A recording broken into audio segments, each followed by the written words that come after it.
Buenas noches, aquí estamos hoy con nuestro ponente distinguido, Jorge de Buen.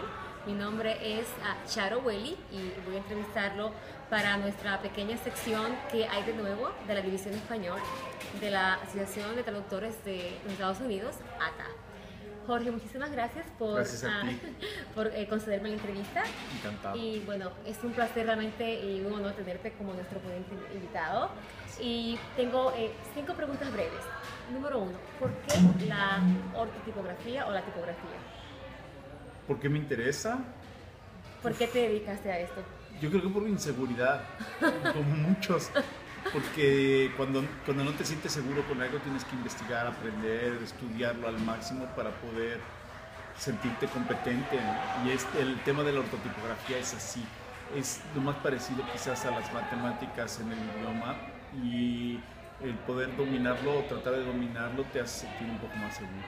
Muy bien. Bueno, hoy tuve la oportunidad de participar en tu presentación sobre las comillas, muy interesante, me encantó mucho la parte histórica y noté que te apasiona mucho la historia. Sí, cómo no. Entonces, ¿de qué manera vinculas tú todo lo que tiene que ver con el diseño gráfico, la ortotipografía y la traducción? Bien, a mí, más que la historia, me gustan las historias, que tienen un pequeño matiz, es un poquito distinta. Las historias no son tan ciertas muchas veces como la historia. ¿Por qué juntar estas cosas? No lo sé muy bien. Yo creo que yo soy diseñador gráfico y por algunas cuestiones circunstanciales me interesé en el diseño editorial. Pero mis temas principales son la tipografía y el diseño gráfico. Y la manera en que las dos se vinculan es con la edición. Entonces de ahí salto al diseño editorial. Y la cuestión de la ortotipografía pues viene también junto con todo esto. Es comunicación en su máximo esplendor, por así decirlo. Tratar de hacerlo bien, y para eso tienes que juntar todas estas disciplinas. Sí, no sé si contesté completamente. Completamente. Bueno, ¿y cómo lo vinculamos con la traducción? ¿Cómo vincularlo con la traducción? Pues también es una... La traducción es especial. La traducción tiene una cuestión tan interesante, tan buena. Yo no soy traductor, aunque he traducido a veces, pero no me puedo considerar como un traductor profesional. Y siempre es un terreno donde yo me encuentro fascinado. Quizás porque como cuando ves a un albañil que está haciendo una casa y te quedas viendo, qué bonito, ¿no? Qué padre, qué bonito trabaja. Igual me encuentro con los traductores. Sí. Bueno, pues algo muy interesante, y eso es lo que quiero preguntarte. Cuando estuviste en la presentación de hoy, hablabas muy bien de que, bueno, por la influencia de los Estados Unidos y la cercanía que tienen ciertos países, México, Santo Domingo, donde soy originalmente, obviamente, y el traductor que vive en los Estados Unidos tiene el reto de que tiene que realmente seguir ciertos, no reglas, porque no hay reglas en inglés, pero si vamos a traducir para localizar al público de los Estados Unidos, generalmente usamos la comilla inglesa y no usamos la comilla española para traducir textos en español. ¿Cómo tú te sientes con respecto a esto? O sea, sabemos que la comilla, como nos explicaste, es la comilla que debemos usar, que es la angular, ¿no? Pero usamos la comilla inglesa. En realidad no hay ningún problema, no es nada censurable. Tú estás en un sitio y te tienes que adaptar a lo que se usa en el sitio. El lenguaje es como una cebolla. Tú estás en el centro de la cebolla y tienes un lenguaje. Mientras más vayas saliendo, se van formando capas de comunicación, en las que se va haciendo cada vez más fino el tejido comunicativo. Entonces, cuando tú tienes que comunicarte con todo el mundo que habla tu idioma, tienes que comunicarte de acuerdo con reglas muy estrictas. Pero en tu casa nada, en tu casa hablas a la mitad y dices una sola cosa y todo el mundo entendió exactamente lo que querías decir. Con una palabra dices muchísimo. Entonces, la comunicación... Ya se me olvidó la pregunta. Bueno, estás muy bien, porque estás hablando de la comilla inglesa y de la comilla española. Claro, a eso iba. Me quedé clavado en el asunto de la comunicación. Entonces, las comillas inglesas funcionan muy bien dentro de ciertos ámbitos, porque la gente está acostumbrada a verlas, está acostumbrada a usarlas. Y no hay nada que cambiar. O sea, que no es censurable, o sea, que uno no es censurable. Uno tiene que sentirse, porque claro, obviamente hay otros otra línea de pensamiento, ¿no? Personas que piensan que no debería, que para uno traducir un texto al español, la comilla angular, la comilla española como la conocemos. Ya cuando te vuelves un purista ya las cosas empiezan es que están marchando mal. Okay. En México yo promuevo mucho el uso de las comillas angulares, las comillas francesas o latinas o españolas, como las quieras llamar, y la gente no las toma. Hay unos cuantos que sí están haciéndolo, pero no son la mayoría, ni lejos siquiera de la mayoría, porque todavía hay mucho conservadurismo con respecto a las reglas tipográficas. En México se ha vuelto muy conservador en cuanto a las reglas tipográficas, muy conservador. Wow, muy bien. Incluso con el amparo de la academia, son muy conservadores. Entonces sí, y nosotros hemos trabajado en México durante muchos años por la influencia estadounidense.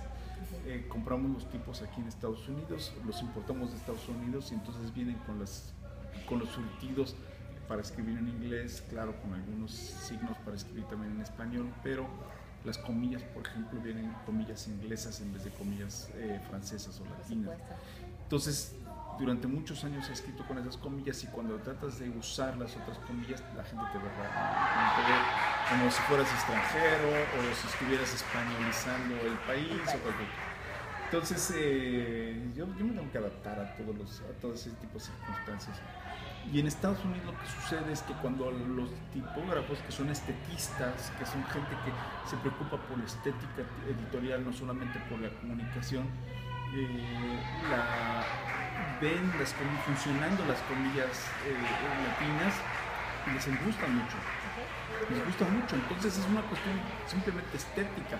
Al verlas funcionar, digo, es que a mí me gustaría tener eso. Perfecto, o sea que no tiene nada que ver con ningún tipo de dogma ni reglamento. Nada. Entonces, es una cuestión estética, básicamente. Algo también que dijiste hoy en la presentación que llamó mucho la atención es que tú dices que ahora mismo hay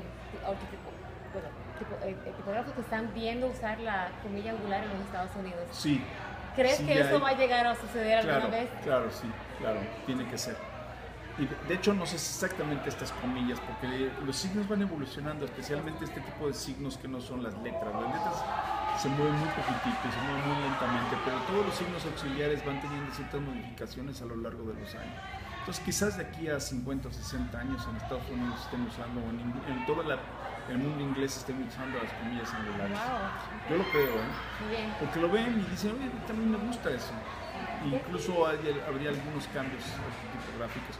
De hecho, Estados Unidos tiene, no Estados Unidos, el mundo inglés tiene que enfrentar el difícil problema de normar su ortografía, hacer una nueva ortografía del inglés, porque hablan en el siglo XXI y escriben en el siglo XVI. Y eso no puede funcionar más. Okay. Bueno, pues tengo la otra pregunta que quiero hacerte, quizá la última pregunta. Tú mostraste varios ejemplos de mucho humor, muy divertidos, del uso básicamente incorrecto de las comillas. Entonces, una pregunta. ¿Consideras que es importantísimo para un traductor o una persona que se interese en el idioma, por ejemplo, aprender acerca de la ortotipografía? Sé que tienes un libro que yo lo tengo, que es el Manual de Edición Gráfica, que me encanta. Sí, de diseño editorial. De diseño editorial. Lo tengo autografiado. Y se supone que es algo que uno debería aprender, ¿no? Sí. Por estilo, por estética y también para que lo que uno produzca sea de calidad. Sí, claro, los traductores no son inocentes, no pueden andar por ahí en el mundo diciendo, medio sabiendo, ¿no? Son profesionales y sobre todo, bueno, por la experiencia que yo he tenido con las asociaciones que conozco, como la ATA, particularmente la División del Español, son profesionales, saben. Entonces sí se adaptan a la región, sí se adaptan a las circunstancias que les manda, digamos, el mundo donde trabajan. Sí, las circunstancias en Florida son unas, en California son otras, en Washington son otras, y el traductor se adapta, pero no se adapta de una manera inocente, no es simplemente un espectador, es un actor, el traductor es un actor.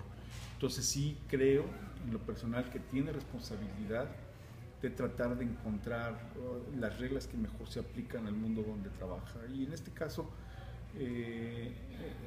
tratar en lo posible de que las reglas que se usan en el español sean las reglas del español universal. Sí. A pesar de que puedes seguir diciendo mopa y puedes seguir diciendo guagua y puedes seguir diciendo lo que tú quieras, pero a la hora de escribir para todos, tienes que usar las reglas que aceptan todos. Todo, una regla universal, como yo digo, no estándar, no el neutral, sino universal, que todo el mundo comprenda. No, y como dice mi amigo Alberto Gómez Font, dice el idioma lo más cerca a un verdadero español universal es el que se habla en Miami. Es cierto. Sí. Tenemos de todos los ejemplos y todas las nacionalidades ahí, por supuesto, además, y todos se entienden, ¿no? Tienen mucho cuidado con respecto al léxico, porque tiene que ser lo más amplio, lo más aceptado posible. Es muy interesante. Muy interesante. Bueno, pues muchísimas gracias por conceder esta entrevista. Es un placer, es muy erudito, sabes muy bien lo que estás hablando y claro que se me olvida medio camino, es que no me tomé la pastillita. No, además que tenemos una muy divertida fiesta y aquí en este lugar que estamos entrevistando a Jorge de Way. Bueno, muchísimas gracias, espero que disfruten de esta pequeña entrevista para nuestra sección que hay de nuevo para la División de Español. Muchas gracias. Gracias.